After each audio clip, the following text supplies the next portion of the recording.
آپ کی کابینہ کے وزیر جناب وہ یہ فرماتے ہیں کہ جنہوں نے یہ بنوانا ہوگا بنوا لیں گے. رانا ثناء اللہ صاحب کو بے شک جو ہے وہ جو مرضی اعتراض ہوتا ہے. Sir this is the credibility and this is the standing of the government کہ جناب آپ کے اپنے ایک وفاقی وزیر کہہ رہے ہیں کہ حکومت تو اس طرح چل رہی ہے. وزیر کا نام لے لینا, کس نے کہا ہے بھائی؟ مصطفیٰ کمال صاحب نے جناب کہا. چلے میں لے لیتا ہوں. ٹھیک ہے, صحیح ہے, بات پوری ہو جائے. بسم اللہ الرحمن الرحیم. دیکھیں آئین کے اندر گنجائش موجود ہے, قانونی تقاضا ہے کہ نئے صوبے بننے چاہیے. اب اس پہ سب سے پہلے جو ہے تو پولیٹیکل پارٹیز کا آپس میں ایک ڈسکشن ہے. یہ جو اس وقت میں اور آپ گفتگو کر رہے ہیں, آپ کے شو میں جو میرے دوسرے ساتھی بیٹھے ہوئے ہیں, اس پہ یہ ڈیبیٹ جو ہے یہ اسی لیے شروع ہوئی ہے کہ اگر یہ کوئی اچھا کام ہے تو اس کو سب مل کے کریں گے. کوئی ایک جماعت اس کو اکیلے کر نہیں سکتی ہے, کوئی ایک انڈیویجول اس کو کر نہیں سکتا. So it's an open debate which has been started.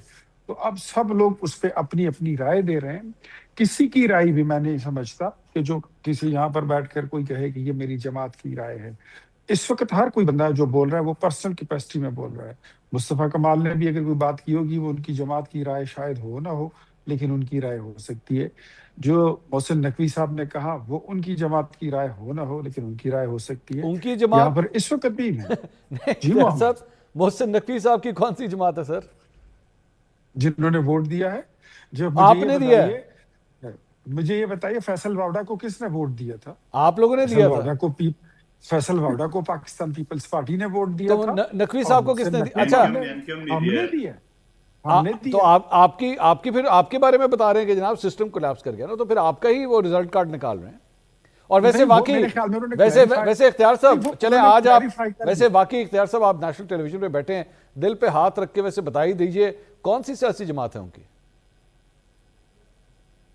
ان کی پولیٹیکل پارٹی جن سے وہ ووٹ لیا ہے؟ ڈیفینیٹلی پارٹی تو وہی ہوتی ہے جو اس کو ووٹ دیتی ہے. ٹھیک, آپ کے اگر آپ کوئی اور تشریح کرنا چاہتے ہیں تو کر لیں. نہیں میں تو یہی سمجھتا ہوں میں تو عوام سے اس جماعت کے ایک نمائندے کی تشریح سننا چاہ رہا ہوں. آج آپ نے کہہ دیا کہ وہ آپ ہی کی ووٹوں سے آئے ہوئے ہیں, تو پھر ظاہری بات ہے آپ کی جماعت سے تعلق رکھتے ہوں گے. پھر وہ پنجاب سے پاس ہوئے ہیں منصور بھائی, یہ آپ کو پتہ ہے؟ جی پنجاب اسمبلی سے وہ سینیٹر بنے ہیں. یہ بات تو رانا ثناء اللہ صاحب کو سمجھائیے نا, مجھے نہ بتائیے, رانا صاحب کو بتائیں. رانا صاحب کو شاید نہیں پتا. سوال آپ نے پوچھا اس لیے جواب آپ کو دے دیا. اب قرض ہوتا ہے نا, جب آپ پوچھ لیتے ہیں تو پھر جواب دینا پڑتا ہے. ہاں میں پھر اپنی بات پہ آتا ہوں. ہم اپنی گفتگو جو ہے وہ مین تھیم سے ہم سائڈ پہ چلے جاتے ہیں. ہمیں کیوں جو مین تھیم ہے, مین چیز ہے, اس کو بھول کے ہم سائٹ پہ چلے جاتے ہیں, انڈیویجولز کی باتیں شروع کر دیتے ہیں, اس میں زیادہ ہمیں مزہ آتا ہے. ٹھیک ہے, میں تو نئے صوبوں کی بات بتا رہا ہوں کہ شاید صوبے اچھی بات ہے, گورننس جو ہے بہتر کرنے کے لیے کوئی بھی نئے اقدامات اگر اٹھائے تو میرے خیال میں اس کو سپورٹ کرنا چاہیے, but subject with the condition کہ کنسنسس ڈیولپ ہو تمام پولیٹیکل پارٹیز میں. ضروری نہیں ہے کہ ہر کام جو ہے تو وہ میں اور منصور مل کے کرے اور باقی ہمارے 3 ساتھی جو ہیں وہ ہماری مخالفت کرے. کچھ کام ملک اور قوم کے لیے بھلائی کے لیے اختیار صاحب چلے میں دوبارہ آتا ہوں. مندوخیل صاحب, یہ آپ نے حکومت کا موقف تو آپ نے سنا, لیکن ظاہری بات ہے مصطفیٰ کمال صاحب یہ کہتے ہیں کہ جناب جنہوں نے کروانا ہوگا نا وہ کروا لیں گے. تو جب وہ کہیں گے کرنے کو تو پھر کیا پاکستان پیپلز پارٹی بھی کر لے گی؟ میرے خیال میں مصطفیٰ کمال صاحب کو سیریس نہیں لے, ان کو اپنی پارٹی اون کرنے کو تیار نہیں ہے. میں بیٹھا ہوں کراچی میں, یا ایم کیو ایم اس کو ماننے کو تیار نہیں ہے. فاروق ستار صاحب جو مرکزی اس کا رہنما ہے, انہوں نے اے آر وائی میں کہا ہے وسیم بادامی کے شو میں کہ شکر کرے ایم کیو ایم نے قبول کیا ہے.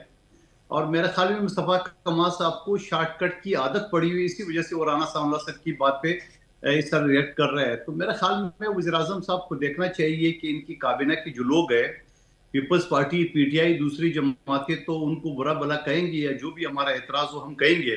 ان کی اپنی کابینہ کے لوگ اگر اس طرح باتیں کر رہے تو وہ کیا بتانا چاہ رہے ہیں کہ یہ کابینہ کا کوئی اختیار نہیں ہے, یہ حکومت کا کوئی اختیار نہیں ہے, جس نے فیصلے کرنے ہیں وہ کریں گے. تو میرے بھائی آپ کی توسع سے مصطفیٰ کمال صاحب, تو آپ کو عادت پڑی ہے چیزوں کی. آپ مجھے بتاؤ کہ ایوب خان نے, جنرل ضیاء الحق نے یا جنرل مشرف نے کیا اسمبلی سے 2/3 میجارٹی کا ترمیم پاس کر کے آئے تھے؟ تو بھائی جس نے آنا تھا تو وہ آپ کی محتاج نہیں ہوں گے. آپ یہ کہنا چاہ رہے ہو نا دراصل میں. لیکن میں یہ کہوں گا کہ مصطفیٰ کمال صاحب وہ جس پارٹی سے بھی یا تعلق ہے یا نہیں ہے، 40 سال سے وفاقی حکومت کا حصہ ہے، ان کے پاس منجن بیچنے کے لیے، عوام کو دینے کے لیے کچھ نہیں ہے۔ آج میں ایک کارکن ہوں پیپلز پارٹی کا، یہ وفاقی وزیر ہے، 2.5 سال سے آئیے بلدیہ کے عوام، 242 کے عوام جانتے ہیں کہ میں کتنا کام کر رہا ہوں اور یہ کر رہا ہے، تو وہ پتا ہے اس غریب کو یہی لسانیات، چائنا کٹنگ، گھٹنوں میں سوراخیں اور قتل غارات، کبھی پنجابیوں کی، کبھی پشتونوں کی، کبھی بلوچ سندھیوں کی، کبھی ماجروں کی، وہ تو اس کی سیاست ہی ایسے ہے۔ آپ اس سے ناراض نہ ہو، میرا خیال میں وزیر اعظم کو بھی ناراض مائنڈ نہیں کرنا چاہیے، اس کا عادت ہے ان چیزوں کا۔ ٹھیک ہے مروت صاحب، یہ آپ نے سر یہ رائے سنی، لیکن کیا یہ حقیقت نہیں ہے، یہ اس موجودہ حکومت کا رزلٹ کارڈ نہیں ہے کہ جناب ماضی میں پاکستان تحریک انصاف جو ان کے اوپر الزام لگاتی رہی کہ ان کو تو خود نہیں پتا ہوتا ترامیم کون سی آ رہی ہیں، ان کو تو آخری وقت میں جا کے پتہ لگتا ہے، ایسے ہی صورتحال ہے؟ یہ موجودہ حکومت ایسی ہی چل رہی ہے؟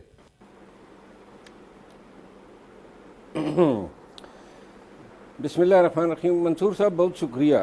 اس میں کوئی دوسری رائے نہیں ہے کہ ترامیم جو ہیں میرے سامنے ہوئی ہے اسمبلی میں، اور تمام ممبران اسمبلی سے ملاقات ہوتی ہے، بات چیت ہوتی ہے، کسی کو کان و کان کوئی پتہ ہی نہیں ہوتا ہے، کوئی خبر ہی نہیں ہوتی ہے کہ ترمیم کیا ہے، کس چیز پہ آنی ہے۔ این ترمیم ہوتے وقت جب ووٹنگ ہوتی ہے، اس سے پہلے مسودہ تقسیم ہو جاتا ہے، اور جو ہماری پوزیشن ہوتی ہے وہی حکومت کی اراکین کی ہوتی ہے۔ دیکھیے یہ جو ترامیم جس تیزی سے ہو رہے ہیں اور آئین کا جو حلیہ تبدیل ہو رہا ہے، آپ جتنے بھی ترامیم ہوئے، آئینی ترامیم یا جتنے قوانین بنے ہیں، آپ اگر نظر عمیق جائزہ لیں تو ان قوانین میں ہم نے آئینی ترامیم میں ہم نے سویلین بالادستی کو کمزور سے کمزور تر کر دیا، ٹھیک، اور عوامی جو گارنٹیز ہیں ان کے پروٹیکشن کے، رائٹس کے پروٹیکشن کے، ہم نے ٹیررزم ایکٹ میں امینڈمنٹ کی، جو 3 MPO تھا، آرٹیکل 9 کے تحت یہ ایک اختیار دیا گیا تھا حکومت کو، ایگزیکٹو کو، اب اسی کے برابر ایک اختیار جو ہیں وہ ٹیررزم ایکٹ میں دیا گیا کہ لوگوں کو 3 ماہ کے لیے بغیر کوئی وجہ بتائے جناب یہ پابند سلاسل رکھ سکتے ہیں۔